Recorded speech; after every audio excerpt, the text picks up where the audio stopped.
¿qué tal? Muy buenas noches, bienvenidos a Conclusiones. Les saluda José Manuel Rodríguez, esta noche por mi compañero Fernando del Rincón.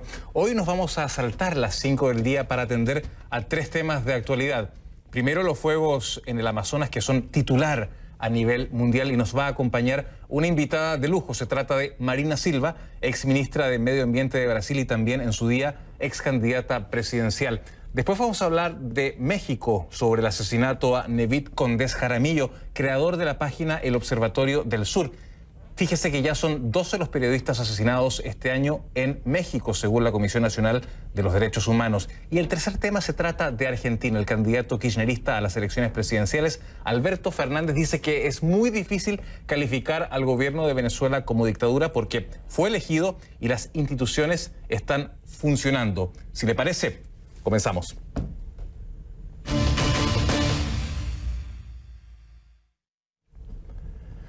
Les pido que a partir de este momento me acompañen utilizando la etiqueta numeral Conclu Amazonas. Numeral Conclu Amazonas. Recuerden que recibo todos sus comentarios en mi cuenta en Twitter, que es @JosemanuelCNN, @JosemanuelCNN. El presidente de Brasil, Jair Bolsonaro, dice que la reacción internacional es exagerada. El ministro de Educación asegura que es una falsa crisis y los ambientalistas dicen que se trata de la crisis ambiental más urgente del mundo. Esa visión enfrentada sobre los incendios en el Amazonas condujo a un nuevo enfrentamiento entre el presidente de Francia, Emmanuel Macron, y su homólogo brasileño, Jair Bolsonaro. Macron acusó a Bolsonaro de apoyar proyectos económicos nefastos para la selva amazónica, mientras que Bolsonaro se defendió, asegurando que el Amazonas no es una colonia ni una tierra de nadie. El Amazonas es el mayor bosque tropical del mundo, que de acuerdo con el World Wildlife Fund, el Fondo Mundial para la Naturaleza, se extiende por 8 países y constituye el 40% del territorio de Sudamérica. Más de 30 millones de personas viven en la región amazónica, en la que cada 2 días se descubren especies de plantas y animales. Es la región que, en teoría, debería producir el 20% del oxígeno de la Tierra y que arde a un ritmo no visto desde el año 2012, según los científicos del Global Fire Emission Database, produciendo grandes cantidades de dióxido de carbono. De acuerdo con el Instituto de Investigaciones Especiales de Brasil, la deforestación en la región ha aumentado un 80% en lo que va del año respecto al mismo periodo del año 2018. Y ante la innegable gravedad de la crisis, Bolsonaro parece haber cedido a la presión internacional. El gobierno brasileño asignó más de 9 millones de dólares al Ministerio de Defensa para frenar los incendios forestales y ordenó, además, la instalación de un centro de operaciones conjuntas que coordinarán las labores de más de 43.000 miembros de las Fuerzas Armadas desplegados precisamente en esa zona. Por su parte, el Ministerio Público de Brasil dijo que abrirá investigaciones sobre los incendios en la región de la Amazonía legal. El organismo sospecha que detrás de los incendios hay acciones delictivas orquestadas. En esta lucha, Brasil no está solo. Bolsonaro coincidió con el presidente de Colombia, Iván Duque, en la necesidad de contar con un plan conjunto de los países que conforman la Amazonía. Los miembros del G7, por su parte, prometieron unos 20 millones de dólares para ayudar a contener los incendios en el Amazonas. Dicha ayuda, dice el ministro de Medio Ambiente de Brasil, será bienvenida, aunque puntualizó que los recursos serán utilizados de acuerdo con los criterios estipulados por Brasil. Esos intentos contradicen, sin embargo, otras medidas del gobierno brasileño. Hoy la ministra de Agricultura señaló que va a incentivar métodos distintos a la quema para abrir áreas en la región amazónica. Por su parte, no habló de planes para frenar la deforestación. La ministra sí recordó que los incendios ocurren todos los años y efectivamente esto es cierto, pero veamos a qué ritmo las llamas devoran hectáreas este año. El informe es de Nick Payton Walsh. Abajo solo hay fantasmas, espíritus que parecen estar abandonados. Estos son los incendios más recientes en el estado más afectado en el Amazonas. No vimos a ninguno de los 43.000 soldados que prometió el presidente de Brasil para enfrentar las llamas. De hecho, en algunos lugares la situación es tan extrema que uno no llega a ver lo que ocurre. Quizás esto conviene a quienes preferirían ignorar la crisis ambiental más urgente del mundo. No importa si estás a una gran altura, el humo es inevitable. Cerramos incluso nuestras entradas y salidas del aire dentro del avión para tratar de detener el copioso humo. El sol hizo este paraíso verde durante milenios, pero ahora apenas se cuela entre el humo y la destrucción. Es sorprendente ver este panorama apocalíptico. Es una advertencia sobre lo que podría ocurrir si no resolvemos la emergencia climática. Eso está pasando aquí mismo, en este momento. Lo sorprendente es cuánto de esta inmensa selva la gente ha logrado destruir en tan corto tiempo.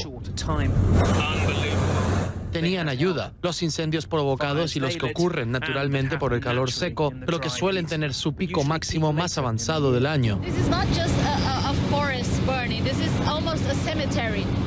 Esto no es solo un bosque en llamas, es prácticamente un cementerio. Todo lo que se ve es muerte. El Amazonas es francamente esencial para el sistema de agua de todo el continente. Entonces, si talamos el bosque, en unos años no tendremos lluvias en el sur del país.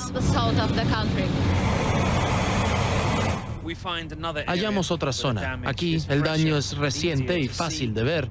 El fuego avanza en línea recta, arrasando con todo en la planicie. Viendo esto, aprendemos sobre nosotros mismos. ¿Qué vemos? Una crisis que afecta a 1 de cada 5 respiraciones y que destruye nuestro futuro. ¿O vemos cómo el hombre trata a la naturaleza para enriquecerse y vivir mejor? La respuesta poco importa allí abajo, donde arde nuestra herencia y se extingue nuestro futuro. Nick Patton Walsh, CNN, sobre el Amazonas, en Brasil.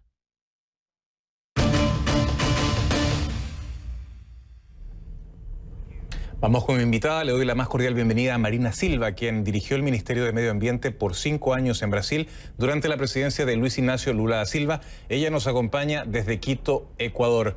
Señora Silva, gracias por estar en el programa. El presidente Bolsonaro ha culpado a las ONG de los incendios. Hoy día, con todos los antecedentes sobre la mesa, ¿quiénes son los culpables de estos incendios tan devastadores? Buenas noches. Boa noite. É uma combinação da desarticulação das políticas ambientais que foram feitas pelo governo Bolsonaro, o enfraquecimento da fiscalização e os sinais errados que foram passados para aqueles que já têm uma tendência de desmatar. Não é justo acusar as ONGs, porque elas que fazem um trabalho sério de ajudar a combater as infrações ambientais, cuidar das populações locais. Na verdade, o que tivemos foi uma completa desarticulação e um enfraquecimento dos órgãos de fiscalização e controle, uma desmoralização do órgão de monitoramento e um enfraquecimento da própria gestão. Foi isso que incentivou os incêndios e os desmatamentos ilegais em áreas públicas que nunca poderiam ter acontecido. Ahora bien, ¿por qué usted señala que estos incendios son incentivados por el discurso del gobierno? ¿De qué forma el discurso del gobierno los estaría incentivando? Quando o governo falou que em sua gestão os órgãos ambientais não iriam importunar aqueles que querem desmatar, ele passou um sinal errado, como se as multas, a fiscalização fossem inadequadas. Também cortou recursos do Ministério do Meio Ambiente para a fiscalização, ao mesmo tempo em que mandou um conjunto de projetos de leis que passavam para essas pessoas contraventoras a ideia de que não haveria mais regramento ambiental.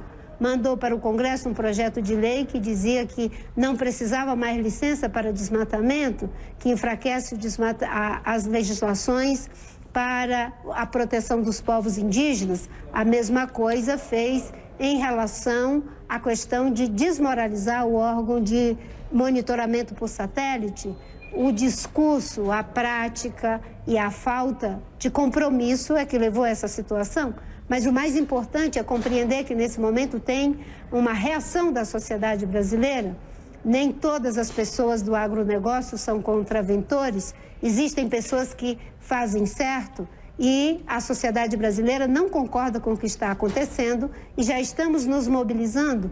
Quarta-feira teremos uma reunião com o presidente do Congresso para apresentar uma proposta que ele faça a suspensão de todos os projetos antiambientais que estão tramitando no Congresso, que crie uma comissão especial para apresentar medidas num curto prazo de tempo para enfrentar a crise ambiental no Brasil, recuperando o orçamento do Ministério, reforçando as equipes de combate às ilegalidades, criando mecanismos para que o órgão de fiscalização seja fortalecido, o órgão de gestão ambiental das unidades de conservação também sejam fortalecidos.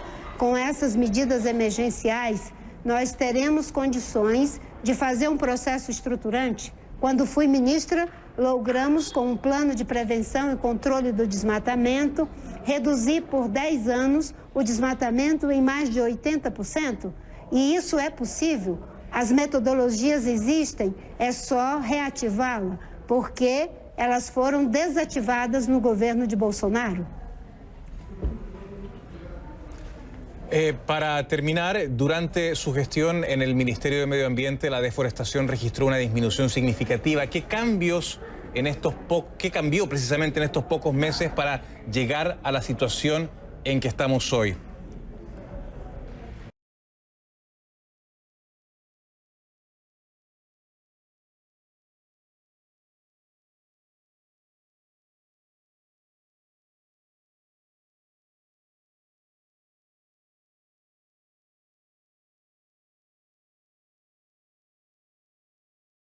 As ilegalidades, o órgão de conservação também será condições, plano de prevenção e controle do 80%, ativá-la.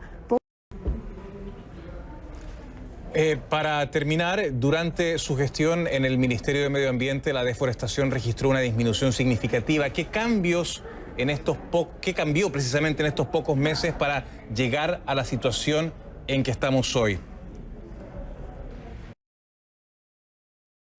O plano de prevenção e controle do desmatamento, esse plano foi iniciado em 2004, em cima de 3 eixos: combate às práticas ilegais, fortalecimento do Sistema Nacional de Meio Ambiente, ordenamento territorial e fundiário e, ao mesmo tempo, apoio às atividades produtivas sustentáveis.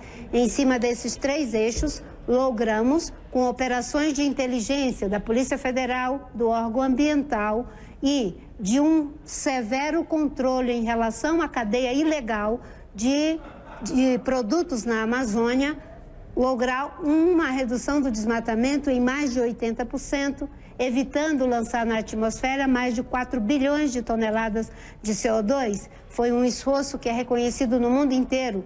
Nós temos o know-how, temos o conhecimento, é só reativar esses mecanismos e instrumentos, aportar os recursos corretos, que teremos sim como evitar o desmatamento, mas tem que ser políticas estruturais que combinem as ações de fiscalização, as ações de ordenamento territorial e fundiário, com as áreas que devem ser integralmente protegidas, as áreas indígenas, as áreas de manejo sustentável e as áreas que podem ser consolidadas para a agricultura. Uma agricultura que aumente a produção por ganho de produtividade e não por expansão da fronteira agrícola de forma predatória.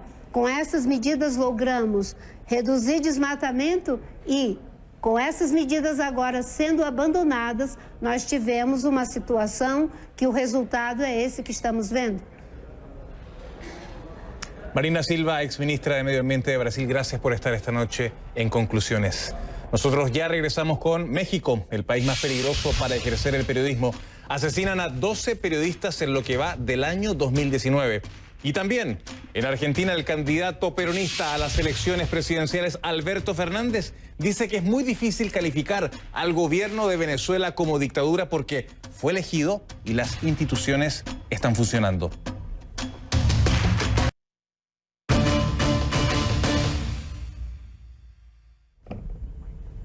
Les pido que para esta parte del programa me acompañen utilizando la etiqueta #ConClubPeriodista SMX, #ConClubPeriodista SMX. Recibo todos sus comentarios, como siempre, en mi cuenta en Twitter, que es @JosemanuelCNN. México es actualmente el país más peligroso para ejercer el periodismo. Así lo ha denunciado la Federación de Periodistas de América Latina y del Caribe, luego de que este sábado se confirmara la muerte de otro comunicador. Se trata de Nevid Condés Jaramillo, creador del portal El Observatorio del Sur. Con él ya suman 12 los periodistas asesinados en México en lo que va del año. La agencia oficial mexicana Notimex detalló que el cuerpo de Condés Jaramillo fue localizado en el Cerro Cacalotepec, en el Estado de México, con heridas de arma blanca. Las autoridades tratan de comprobar si su muerte estaría relacionada con su labor periodística. Desde el Centro Mundial de Noticias en Atlanta, mi compañera Kay Guerrero nos tiene más información sobre este caso. Kay, gusto de saludarte. Muy buenas noches. ¿Qué está pasando en México? 12 periodistas asesinados en lo que va del año. Es una cifra realmente escalofriante. Te escuchamos. José Manuel, definitivamente preocupante, hay que decirlo. Ejercer el periodismo en México parece ya tarea de valientes, ya que en los últimos 3 años México ha sido el país con más crímenes registrados en contra de periodistas, superando incluso la cifra de aquellos países o territorios que están actualmente en una situación de guerra. Así lo reporta la Federación de Periodistas de América Latina y el Caribe. Aunque hubo cifras muy alarmantes en el sexenio del presidente Felipe Calderón, durante el sexenio de Enrique Peña Nieto, los números crecieron exponencialmente. De acuerdo con la Comisión Nacional de Derechos Humanos de México, desde el año 2000 a la fecha, se han documentado 153 asesinatos de periodistas de México, en su mayoría hombres. De este número, José Manuel, 47 de ellos se registraron durante el gobierno de Enrique Peña Nieto. Esta tendencia, sin embargo, dicen algunos expertos, podría ser sobrepasada en el gobierno de Andrés Manuel López Obrador, ya que tras apenas 9 meses en el poder, ya se contabilizan 12 periodistas asesinados, es decir, un promedio de más de un periodista por mes.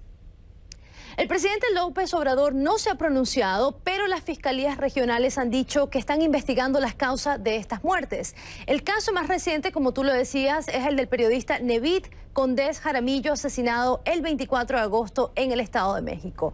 Amigos y colegas lo describen como un periodista de cercanía, un periodista interesado, preocupado, inmerso en los problemas de la comunidad. Y durante su funeral este fin de semana, abarrotado de amigos, seguidores, personas de la comunidad, la gente solamente pedía una sola cosa: justicia. Y es que la cifra de los asesinatos contra periodistas en México son terriblemente preocupantes. También causa indignación la tasa de impunidad relacionada con todos estos delitos. Estamos hablando de una tasa de impunidad del 98% aproximadamente, y el 99% en los casos de las agresiones a la prensa. Aunque estas cifras, hay que decirlo, no detallan las causas detrás de los niveles de impunidad, sí alerta, sí dicen que no ofrecer justicia es una doble tragedia en México que causa más violencia. Además, un estudio reciente revela que 9 de cada 10 periodistas en México se han sentido amenazados o en alguna situación de riesgo, José Manuel. Ahora, ¿qué tipo de protección está ofreciendo el Estado? ¿Qué se está haciendo exactamente para poder frenar esta crisis que va desgraciadamente en aumento? Esa pregunta es muy importante porque, con base en los reportes de prensa y las quejas de Naciones Unidas, los esfuerzos del gobierno mexicano para proteger a los periodistas han fracasado, no están funcionando. El Estado tiene un mecanismo adscrito a la Secretaría de Gobierno diseñado para la protección de los periodistas en riesgo, pero dentro de este mecanismo hay periodistas que supuestamente ya estaban bajo la protección oficial del Estado, pero que han sido asesinados, como Rafael Murúa Manríquez, de la radio comunitaria Radio Cachana. Fue incorporado a este sistema, José Manuel, en junio del 2017 y asesinado en enero de este año. Así está la situación en México, José Manuel.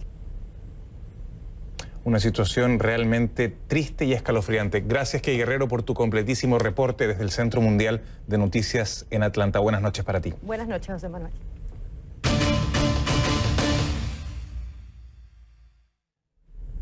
Le doy la más cordial bienvenida a Roberto Roch, presidente de la Comisión de Libertad de Prensa e Información de la Sociedad Interamericana de Prensa, la CIP. Roberto, buenas noches, gusto de saludarte.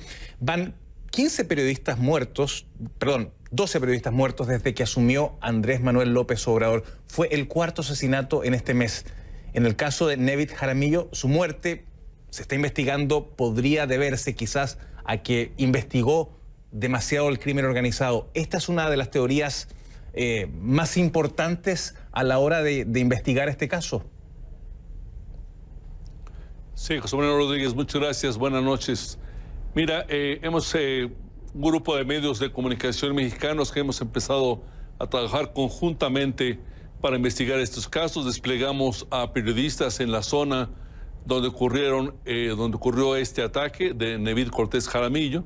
Es el municipio de Tejupilco, al sur del Estado de México, casi vecino con el Estado de Michoacán, uno de los más violentos del país. De acuerdo con los primeros reportes que hemos tenido, él había sido amenazado, el periodista había sido amenazado por el alcalde de esta comunidad. Es una comunidad serrana, rural, Tejupilco. Había sido amenazado por denunciar vínculos de este alcalde con el crimen organizado. Este alcalde personalmente le había advertido que los propios criminales, las propias bandas criminales, podrían asesinarlo si no cesaba en estos ataques. Es el segundo caso muy recientemente de alcaldes señalados por estar atrás de crímenes contra periodistas. De acuerdo con estas indagatorias que hemos hecho medios mexicanos, otro caso muy similar hace algunas semanas de Celestino Ruiz en el municipio de Actopan, Veracruz, también podría estar ligado con amenazas del alcalde local.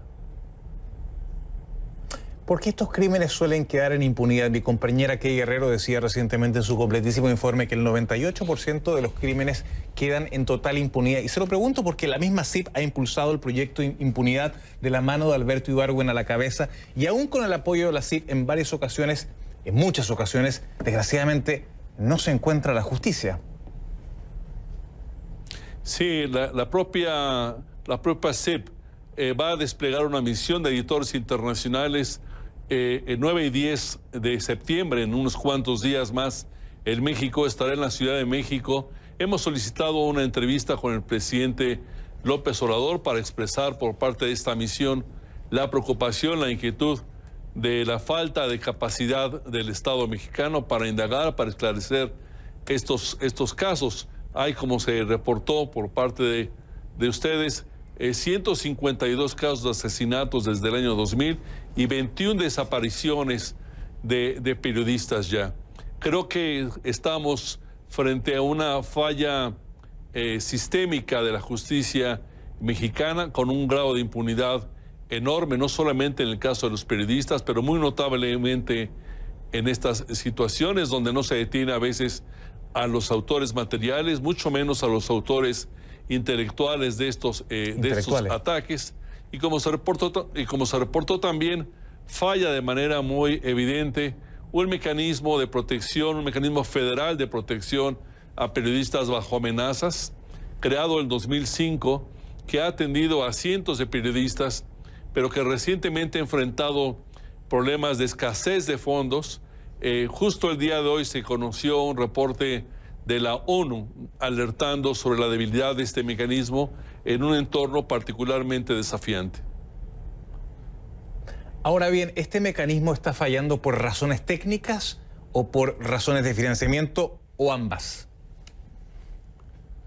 Creemos que por diversas razones, pero tanto técnicas como de falta de recursos, como de un fenómeno que parece desbordar los alcances, las herramientas de este mecanismo. Está en el Congreso mexicano una iniciativa de ley que obligaría a cada uno de los 32 estados del país a crear sus propios mecanismos locales y que no todo sea responsabilidad del gobierno federal.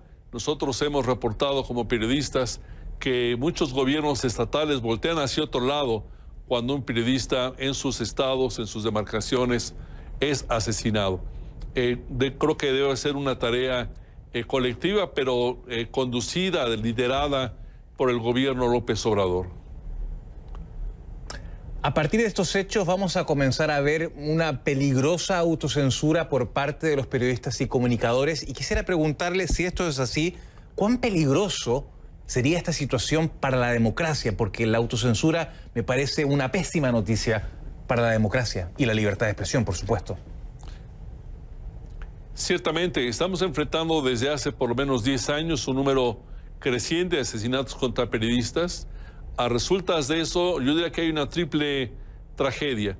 Por supuesto, la privación de la vida de estos colegas, que junto a ellos muchos más han sido amenazados, muchos más han sido golpeados, incluso torturados. medios de comunicación han sido objeto de atentados con granadas, con disparos. A raíz de ello hay un clima de autocensura en la cobertura del crimen organizado en una parte muy importante del país, tal vez al menos en la mitad del país. Los medios de comunicación han dejado de reportar asuntos relacionados con el crimen organizado, lo cual despoja a la sociedad del derecho a saber y de la posibilidad de tomar algún papel frente a este fenómeno. La tercera tragedia es la incapacidad del Estado de resolver este tipo de crímenes y también de una insuficiente organización por parte del gremio periodístico y de las empresas periodísticas para acompañar y presionar el esclarecimiento de estos crímenes, especialmente de aquellos más emblemáticos y donde hay muchas evidencias de que el atentado mortal se produjo en relación con temas de libertad de expresión y por el trabajo de estos colegas. Más allá del mecanismo adscrito a la Secretaría de Gobierno que usted se refería, que decía que le hace falta fondos y que también adolece de otras fallas, mi pregunta es, ¿qué puede hacer particularmente hoy día, aquí y ahora, el presidente Andrés Manuel López Obrador para empezar a ponerle coto a esta situación, para empezar a trabajar en un programa, en un plan particular que ponga fin a esta tragedia? Pues como está informándose, desde el inicio del gobierno López Obrador, 12 periodistas han sido asesinados. Es un periodo con una cifra inusualmente alta, insólitamente alta. Pese a ello, el presidente López Obrador no se ha expresado siquiera, no ha mostrado ningún tipo de empatía con el problema, no ha mostrado ninguna intención de fortalecer el compromiso de su gobierno para esclarecer estos crímenes. Lo que se esperaría sería un posicionamiento muy claro de él, acciones concretas para acercarse al fenómeno, proveer al mecanismo de mayores fondos, incluso de los que venía teniendo en el pasado. El mecanismo virtualmente se quedó sin dinero en el último año del gobierno Peña Nieto, y después de ganar la presidencia, el equipo López Obrador convenció a Peña Nieto para que dotara este mecanismo de algo de dinero, pero se necesitan mucho más recursos y también se necesita liderar, influir en los gobiernos estatales que tienen una autonomía constitucional para que asuman un compromiso más amplio también en este campo. Creo que, por último, el tema pasa por una mayor organización por parte de las empresas periodísticas y también por capacitar a nuestros colegas en la cobertura de crimen organizado que no ha frenado de crecer el número de víctimas mortales también en general en el país. Es un fenómeno que está sacudiendo al país ya desde hace más de 10 años y que los periodistas están cubriendo sin los recursos técnicos, sin las competencias profesionales para enfrentar este fenómeno. Siempre el entrenamiento puede ser algo sumamente positivo, pero si no existe la seguridad por parte del Estado, de los cuerpos de seguridad que garanticen la integridad de los comunicadores y los periodistas, es poco lo que puede hacer el entrenamiento. Ciertamente que son soluciones de acuerdo totalmente. Múltiples y ciertamente que requieren una multiplicidad de factores, y ojalá que este sea un tema que la sociedad lo pueda abordar de manera prioritaria y en su conjunto. Roberto Rock, presidente de la Comisión de Libertad de Prensa e Información de la Sociedad Interamericana de Prensa, muchísimas gracias por estar esta noche en Conclusiones. Buenas noches. Muchas gracias a ustedes por acercarse a este tema en México. Muchas gracias. Bueno. El gusto es nuestro. Al regresar, en Argentina, el candidato peronista a las elecciones presidenciales, Alberto Fernández, dice que es muy difícil calificar al gobierno de Venezuela como dictadura porque fue elegido, las instituciones están funcionando. A partir de este momento, le pido que me acompañe utilizando la etiqueta #ConcluArgentina, #ConcluArgentina. Recuerden que recibo todos sus comentarios a mi cuenta en Twitter, que es @JosemanuelCNN, @JosemanuelCNN. Este sábado, y tras los malos resultados obtenidos en las elecciones primarias argentinas, el presidente Mauricio Macri recibió un regalo que precisamente no venía de la política. El actor Luis Brandoni, avecindado en España, llamó a una marcha para apoyar al gobierno y defender la República y la democracia. Y es que muchos dudan que el gobierno de Alberto Fernández no sea precisamente una versión nueva del kirchnerismo. Sorpresivamente, para Macri, miles de personas salieron a apoyar a su gobierno y se dieron cita en el Obelisco y luego marcharon hacia la Plaza de Mayo. Allí, desde el balcón de la Casa Rosada, Macri, emocionado, arengó a la multitud autoconvocada. ¿Por qué vino? A defender la República, basta de patoteros y amamos nuestra patria. ¿Cuál es el mensaje de esta manifestación? Que todos juntos podemos. Tenemos que salvar nuestra Argentina. Cuando salió a saludar al balcón de la Casa Rosada, Mauricio Macri, ¿qué sintió? Emoción, porque está junto al pueblo. ¿Cree que el resultado de las elecciones primarias puede revertirse de cara a las generales del 27 de octubre? Sí, porque la gente se dio cuenta de que él ama la patria. ¿Por qué vino? Para apoyar al gobierno. ¿Cuál es el mensaje de esta marcha? Democracia, democracia y democracia. ¿Cree que de verdad puede el presidente Mauricio Macri revertir el resultado en las elecciones del 27 de octubre? Sí, se puede. Sí, obviamente. ¿Qué necesita? Se necesita que toda la gente que cree en él lo siga votando y no exista un voto bronca. Esta manifestación fue un bálsamo necesario para el gobierno que ayudó a curar las heridas de la derrota que el mandatario sufrió en las urnas recientemente. 24 horas más tarde, Alberto Fernández dio una entrevista al periodista Luis Majul de la televisora América y también periodista de CNN Radio Argentina. Allí Fernández habló de Venezuela. Evitó calificar a Nicolás Maduro de dictador y dijo que en la República Bolivariana funcionaban las instituciones, aunque sin ahondar puso en duda el cómo funcionaban. Pero es muy difícil calificar de dictadura un gobierno elegido. Un gobierno elegido puede devenir en un gobierno autoritario. No tiene elecciones. Sí, pero las instituciones están funcionando allá. O sea, hay una... No. Después discutimos cómo funciona. Digo, formalmente hay una asamblea, hay tribunales. Sí. Una dictadura generalmente carece de esas cosas. Para ser justos, habría que aclarar que Hitler fue un dictador, aunque haya ganado las elecciones en Alemania en el año 1933. Fue una dictadura totalitaria. La oposición venezolana y los gobiernos de decenas de países califican a Maduro de dictador porque, según denuncian, ha intentado controlar todos los poderes del Estado. Y respecto a sus declaraciones sobre el supuesto funcionamiento de las instituciones, habría que recordar que la oposición y varios organismos de derechos humanos del continente y del mundo han denunciado un choque entre los poderes del Estado. El gobierno de Maduro desconoce la Asamblea Nacional, el Tribunal Supremo dice que el Legislativo está en desacato, pero la oposición dice que el gobierno tiene cooptada la justicia y también al poder electoral, y que lo hace con una asamblea constituyente es inconstitucional. Por otra parte, Alberto Fernández habló sobre las causas judiciales que afectan a Cristina Fernández de Kirchner, su candidata a vicepresidenta. Respecto al caso que afecta al empresario Lázaro Báez, acusado de lavado de dinero en causas vinculadas con los Kirchner, Alberto Fernández dijo lo siguiente. Lázaro Báez recibió obras por 4.000 millones de dólares. Cristina, en más de 10 años, por el alquiler de eso, recibió 29 millones de pesos. Yo lo entiendo. De pesos. ¿Qué vínculo tiene una cosa con la otra? Absolutamente ninguno. Yo creo que mucho. No, pero usted cree. Báez ha declarado inocente de todas las imputaciones, al igual que Cristina Fernández de Kirchner, y ambos señalan ser víctimas de una persecución política. Al regresar, vamos a hablar sobre todos estos temas con mi próximo invitado. Se trata de Orlando D'Adamo, analista político, quien me acompañará en vivo desde Buenos Aires.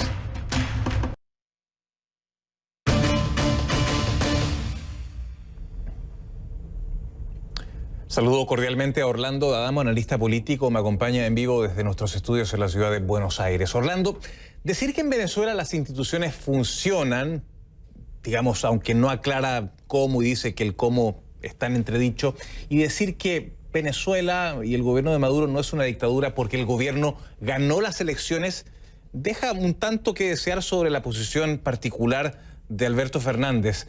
Venezuela, te pregunto, ¿debería ser la prueba de blancura democrática de un líder político latinoamericano?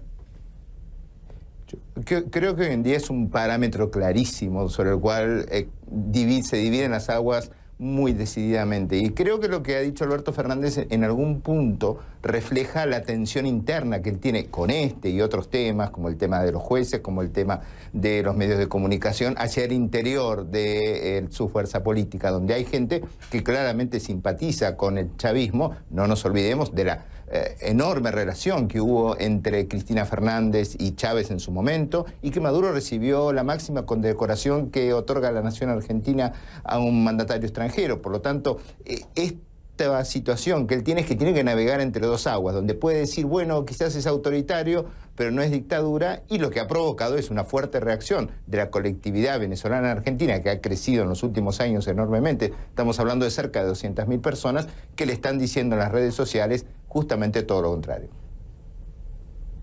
Ahora, Alberto Fernández llama a superar la grieta, esta división profunda que existe entre los argentinos de un lado y del otro, los pro-macristas y los pro-kirchneristas.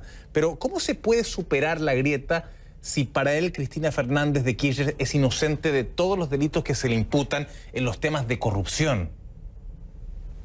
Esto es muy difícil. Yo no creo que la grieta se supere en esta elección ni en la próxima. Estos procesos de polarización en las sociedades llevan mucho tiempo subsanarlos, y la victoria de unos sobre otros, aún una victoria contundente como es la que factiblemente obtendría el Frente de Todos en las próximas elecciones, lejos de subsanarlos, ahonda la dimensión porque se da una cierta sensación de revanchismo de unos sobre los otros. La situación legal es el otro problema muy serio que tiene la relación con los jueces que tiene Alberto Fernández, que no nos olvidemos, ha sido un acérrimo crítico, y esto no lo digo yo, está en internet para que lo busque cualquiera. Solía decir que el gobierno y la persona de la expresidenta eran patéticos.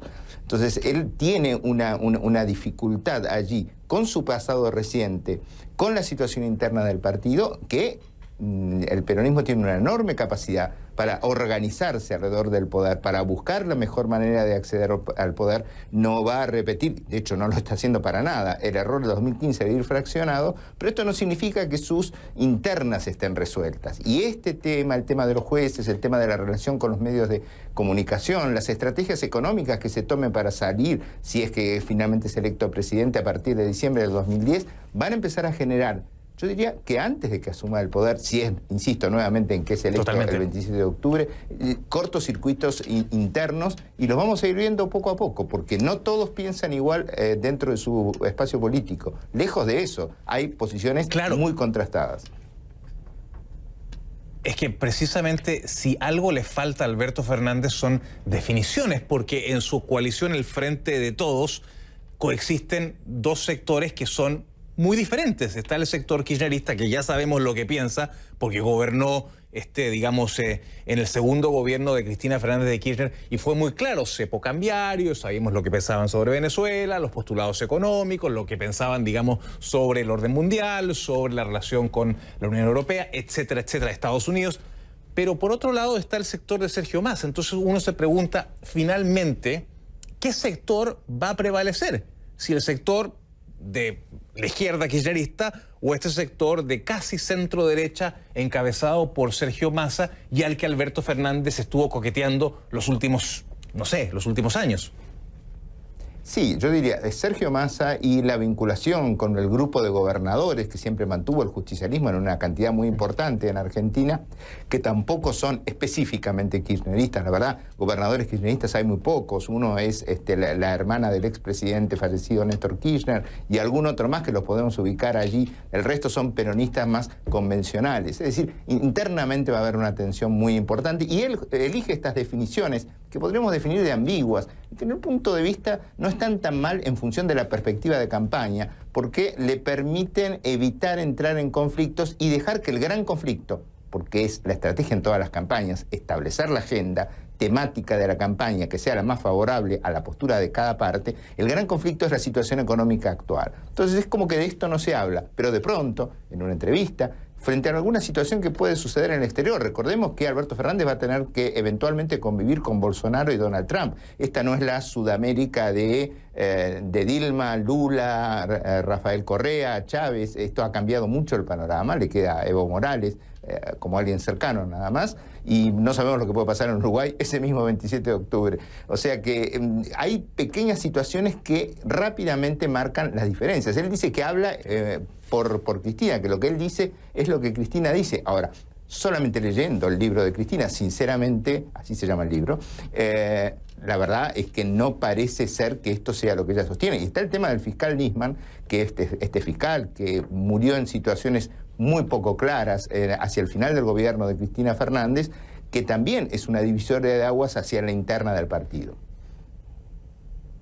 Claro, Alberto Fernández dice que él no coincide en ningún planteamiento económico con Mauricio Macri, pero tampoco explica cuál es su plan económico. Y esto lo conversábamos tú y yo en otro programa, creo que fue en CNN Dinero, que la falta de explicación sobre su programa puede provocar incluso más volatilidad y más incertidumbre en los mercados que están ansiosos por saber si es que el gobierno de Macri termina el próximo 11 de diciembre, ¿cómo va a venir la mano después? Es que en realidad les deja un solo parámetro, y el parámetro es lo que se hizo en el último gobierno kirchnerista, que además no tuvo lugar hace 30 años, tuvo lugar hace 4 años, un poco menos. O sea que el parámetro y la reacción de aquel lunes, luego de las PASO, de los grandes inversores y de los mercados internacionales ha sido claramente de desconfianza. O sea que si él no dice nada en el sentido contrario, ha dicho alguna que otra cosa, pero el problema es que dentro del partido han dicho ya en estos últimos días, en estas últimas semanas, han dicho cosas totalmente opuestas. Entonces yo creo que el parámetro va a ser lo que hizo el kirchnerismo. Lo que hizo el kirchnerismo ya lo conocemos económicamente. También es cierto que hacia adentro, hacia la campaña, no nos olvidemos que estamos en campaña. Y ellos tienen una estrategia muy clara que es no exponer a Cristina. Fijémonos que ella estaba en el sur de Argentina, bien lejos de Buenos Aires. Argentina es grande por las dudas, o sea que estaba como a 2.000 kilómetros de Buenos Aires, que no habla casi nunca, que ahora mismo está en Cuba, que tratan de evitar que ella justamente haga emerger estas contradicciones en lo económico, en la relación con los jueces, con los medios de comunicación, que va a ser otro tema importante. Entonces, él mantiene esa ambigüedad porque para la campaña le sirve. La gente lo que quiere, lo que está esperando, el mensaje sería algo distinto, algo que me saque de la inflación, de que mi sueldo pierda el poder adquisitivo. Y por el recuerdo de algunos momentos, que los hubo buenos en el gobierno de Cristina Kirchner y sobre todo de Néstor Kirchner, evidentemente ellos juegan con esa imagen sin entrar en detalles. Ahora, más temprano que tarde, las especificaciones sobre lo que va a ser, mucho más aún si gana en primera vuelta el 27 de octubre, van a tener que aparecer. Para terminar, ¿la marcha a favor de Macri puede tener un efecto electoral a favor del presidente?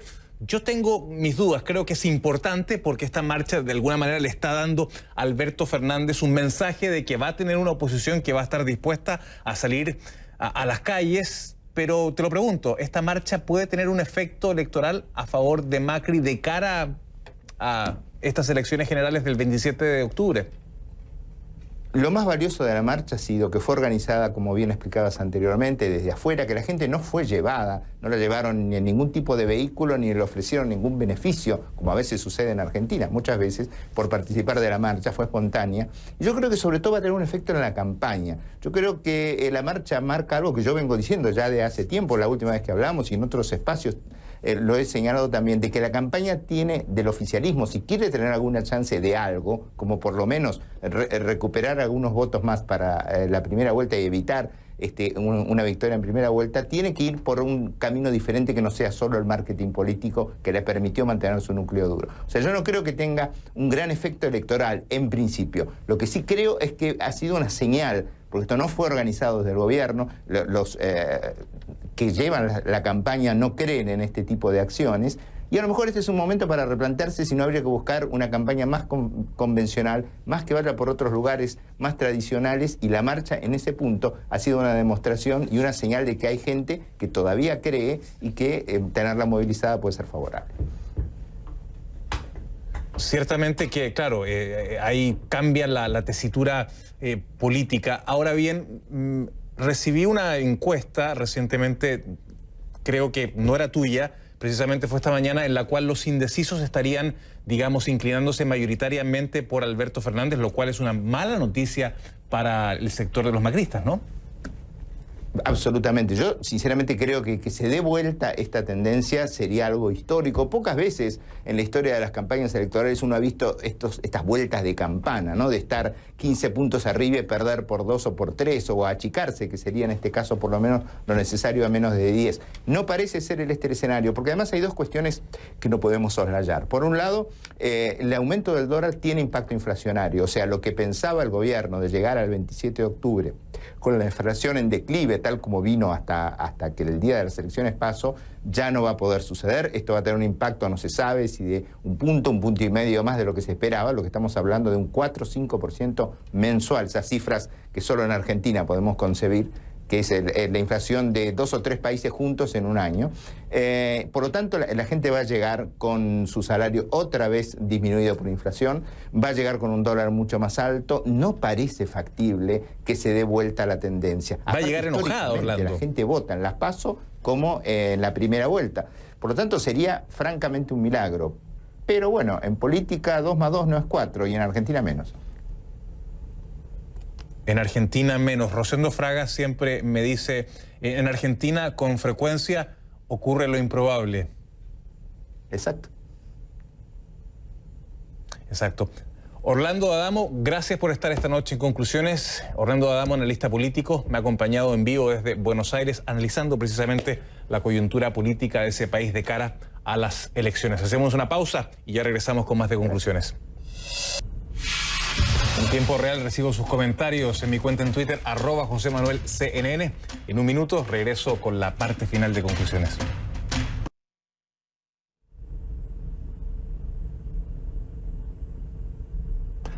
Hasta aquí esta edición de Conclusiones. Muchas gracias por su sintonía. Mañana los voy a volver a acompañar, así es que la cita es para mañana, 10 de la noche, hora de Miami. Nos vemos. Hasta pronto. Buenas noches.